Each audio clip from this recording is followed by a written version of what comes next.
Good day, fellow investors. A great comment here for Dre Doctor, how it would be great if I share some psychology traits that I've learned to improve each other's investments.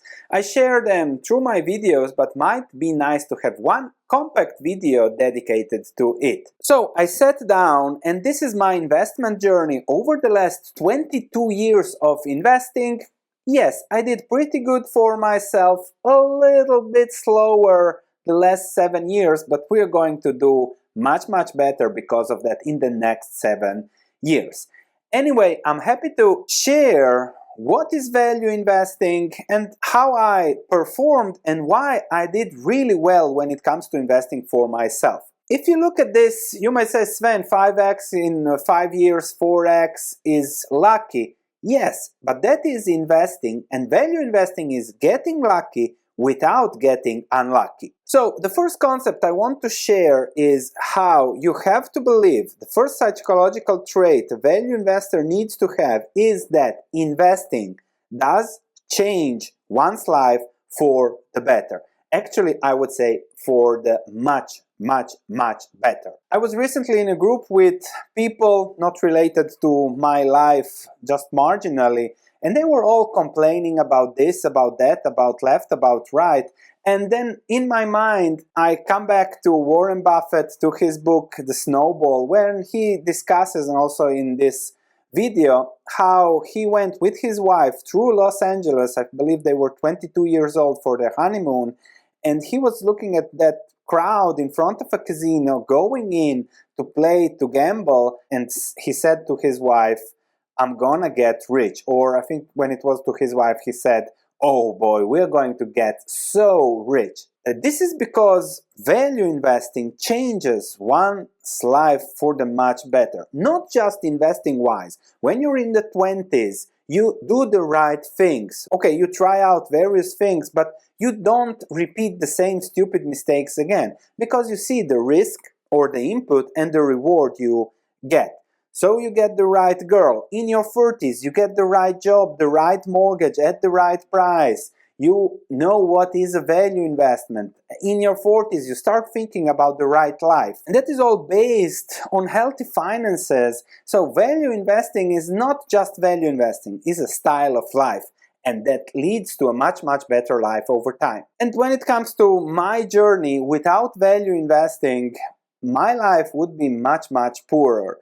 The first few years, the first cycle here allowed me to have the money to do a Ph.D., to continue working on what is my passion, investing, finance and stock market, psychology, behavioral finance was one of the topics of my Ph.D. So that was the first step, and then later, this also doesn't include the best investments that we did here in 2015, which was taking a mortgage and buying a house where practically the return was unlimited. And therefore, I would say that value investing compounds in life. That's the first psychological trait you need to develop, believe in it, and then you can start with investing. And investing is having the patience for real investing. You have seen this 5x here from 2002 when I started to 2007, but if you look at where I was investing, the market, we'll discuss this more later, from 2002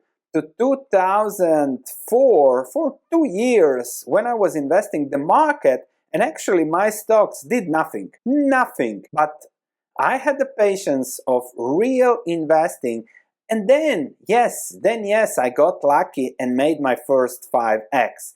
That is something different. However, this was the base of it. I'm investing, buying businesses, and being a business owner. I had a simple goal. I wanted to save up to $1 million, have a 5% dividend yield, and retire aged 25. That was my goal. Then the stocks went up, the dividend yield went from 5 to 1, and then I sold. But I had the patience to accumulate in these periods, and many people, if a stock doesn't immediately go up, cannot wait 2, 3, 5 years for something to happen. Maybe even the best situation is when nothing happens, because you are rewarded from owning the business. That's why concept number 2, the patience for real investing, and also Buffett does that all the time. All these wholly owned companies by Berkshire, there are no stock prices. Buffett cannot gain from those stock prices going up and down. Thus, what is his focus? Well, his focus is only net cash flows from operating activities, 10.5 billion last quarter. That compounds over time, and there is the result that leads to the power of Berkshire Hathaway. After the 5x, you here see 0.8x. I sold most of my holdings in 2005, 2006, left something to play in 2007, and then also closed that down because I was in the US, closed it down, transferred the money back to the Croatian market that I knew well, and then did great. But I lost some money here in the crisis, and that leads me to the third concept, and that is that ugly times are the best opportunity out there. If you can understand that, then you have already a huge advantage across the board. Ugly times are the best opportunity, because when the times are ugly, everything gets oversold. So from here, from exuberance, people were selling everything. I remember the forum I was a member had about 80,000 members here at the peak, and here there was about 100 of us left. And then I knew I was in the right place here when nobody wanted to touch. I accumulated the right stocks, which we'll discuss in a moment, but I accumulated the right businesses with the right patience, with the right dividends and growth. And then again, you can say I got lucky, but somehow I feel it's not just chance. Similarly, the S&P 500, 2011, you are buying to own businesses, and maybe back then, 12, 11, the P ratio was the average historical that could lead to better, good, stable returns, and then maybe you can get lucky if the P ratio decides to go to 27, then again, okay, you get lucky. But the key thing is to position yourself at the right moment in time so that you can get lucky when the market allows for that. And to get lucky, you need to buy businesses, which means you have to forget about stock prices. Whenever I open Bloomberg, it's always about what Powell ate and what kind of fart he produced this week. Will inflation go here? What data says here? Interest rates 25 basis points left, right, up and down and up, whatever you want to put it up through. But this is irrelevant to the market. Again, for Europe, Macron, banks, that will transform Europe, blah, blah, blah. These big moves don't transform anything, but people are chasing those returns, and we see even European banks going up, etc., etc. And even if you invest in something and the stocks go up, and then what? You buy one stock, it goes up, then you have to sell, when to sell, and then you have to buy something else because you are chasing stocks that go up, and you will nail some, but when you miss, you will lose a lot, and that's not investing, that is gambling. And the solution there is to ask whatever you do, to ask the investment, see if it replies, ask how are you going to reward me and how are you going to increase my long-term wealth level over time. That's it. You have to ask that, and that is the key psychological component for investment. Stocks going up, stocks going down, you're not increasing your long-term wealth. The business has to do that. As would Buffett say, if you aren't willing to own a stock for 10 years, don't even think about owning it for 10 minutes. Put together a portfolio of companies whose aggregate earnings march upward over the years, and so will the portfolio's market value over the years. And that's exactly what I did over time.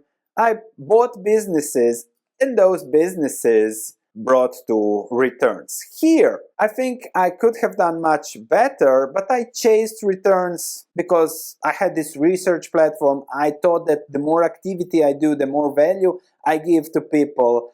And there comes my lesson: don't chase returns, let those returns come to you. And in that line, I would like to introduce Warren Buffett, who will share his wisdom on those stimuli that the market offers that you have to stay away from.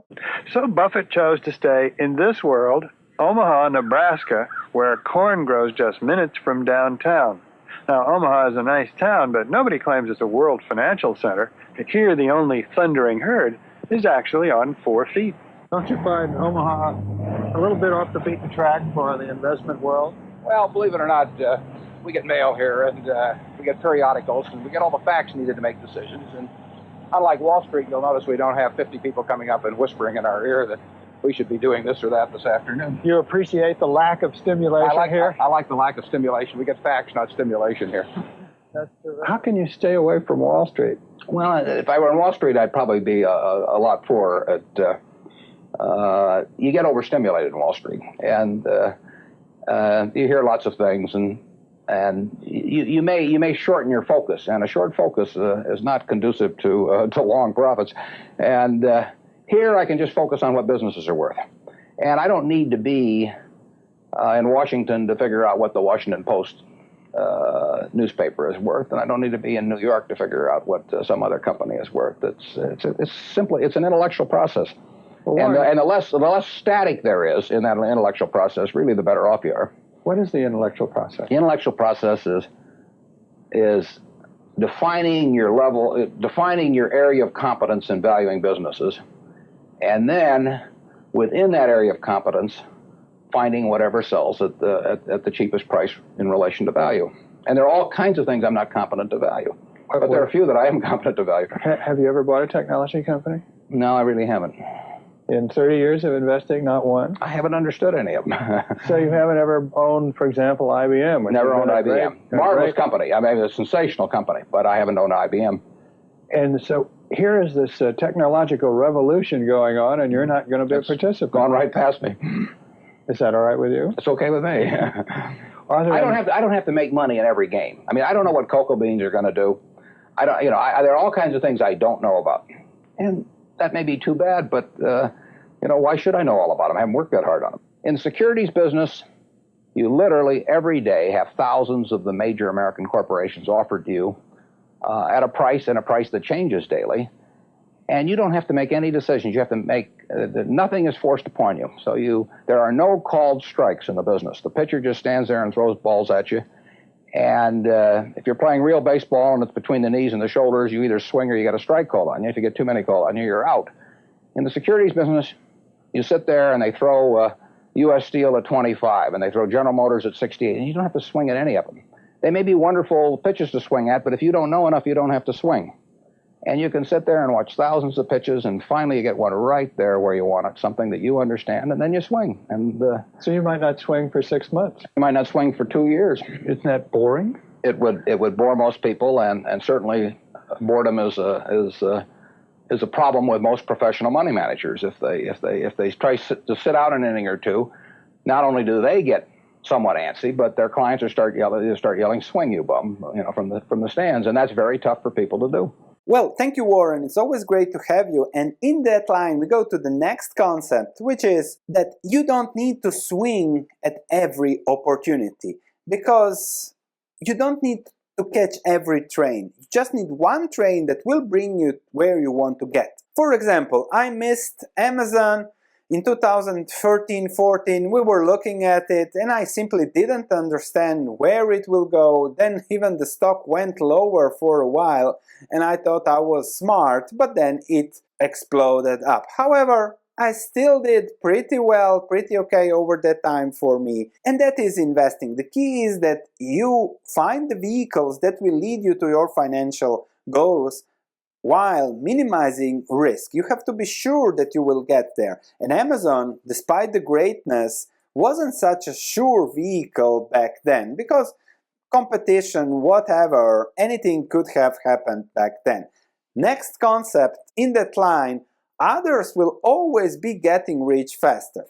5 months ago, I analyzed the shipping company Zim Integrated Shipping, and I explained the risk and reward of Zim and why I will not take those chances with my investments. And then the stock more than doubled since then, and a recent comment was from Mac: "Glad I didn't listen to Sven on Zim. I have doubled my investment in a short time, while Sven missed this call big time. Looking in the rearview mirror can cause you to miss opportunities staring in the face." Same to Bitcoin, I missed opportunities, but investing is about risk and reward, and people not thinking about risks, shipping companies, crypto, whatever, will always get much richer than you in those certain periods of time. However, the key value investment psychological trait to have is that one needs to keep playing the game in and out. So first, I don't want to lose money, and on that basis, I want to find investments that will compound with a very, very high degree of certainty. And that's the key of value investing. Compounding long term, no risk, no risk. In that line, Jeff Bezos asked Warren Buffett, "Why doesn't everyone do what you do?" And the answer was, because nobody wants to get rich slow. Everyone wants to get rich fast. And it took me 20 years to get where I am now. And then if I tell to 95% of the population 20 years, that's something crazy for them. That's something unimaginable. But if you are still here in the video, then I think I'm talking to the right person. Now, how to find these businesses is simple. More knowledge, less mind. The more knowledge you have, the more psychological issues you will have when it comes to investing. For example, we bought, I think, Glencore somewhere September, October 2020. Why? Glencore, they had some coal mines, they had some Africa copper, but they are also one of the largest food trading businesses in the world. Without them, you don't eat. That was relatively cheap here, and therefore it was a buy, and then the market recognized it. There was again a boom, and that's about it. Also here, I looked at all the businesses traded on the market, all of them, all 77 here, all of them here, selected the two that I liked the most. I had the knowledge on those businesses, and that is where the returns came from. Here I lost my way a little bit, but I think that the next period will be very, very good. Number 10, your strategy has to be aligned with your goals. If you ask me, I want 50% next year, I can't help you. I can give you some ideas, but it might happen, it might not happen. If you ask me, I want to compound wealth long term over the next 10, 20, 30 years, I think I can help you. But that's why I'm saying, if you know what your goals are, if you know what your risk-reward tolerance is, if you know what you are buying, and if you know that you're ready, whatever can happen, then everything else is easy. I know stocks can go down 50% tomorrow. Okay, what would I do? Reinvest the dividends, buy more, and that's it. If those go up, I will search for other opportunities. And that's about it. I don't have to, no panic, no emotions related to it. That's key. Another bonus here in line was Buffett said in an interview, "I haven't had any financial issues for the last 70 years. So if your life is related to your investments, then you will react psychologically when there are bad times. If you have no financial issue, if your life is set, then you're ready to think like a value investment machine, detach emotions, and make money, compound money long term." So to sum up, don't chase returns, don't panic, try to eliminate emotions, know what you're doing, look for returns from businesses, own those businesses, and the rest will take care of itself. Thanks for watching. I'll see you in the next video tomorrow.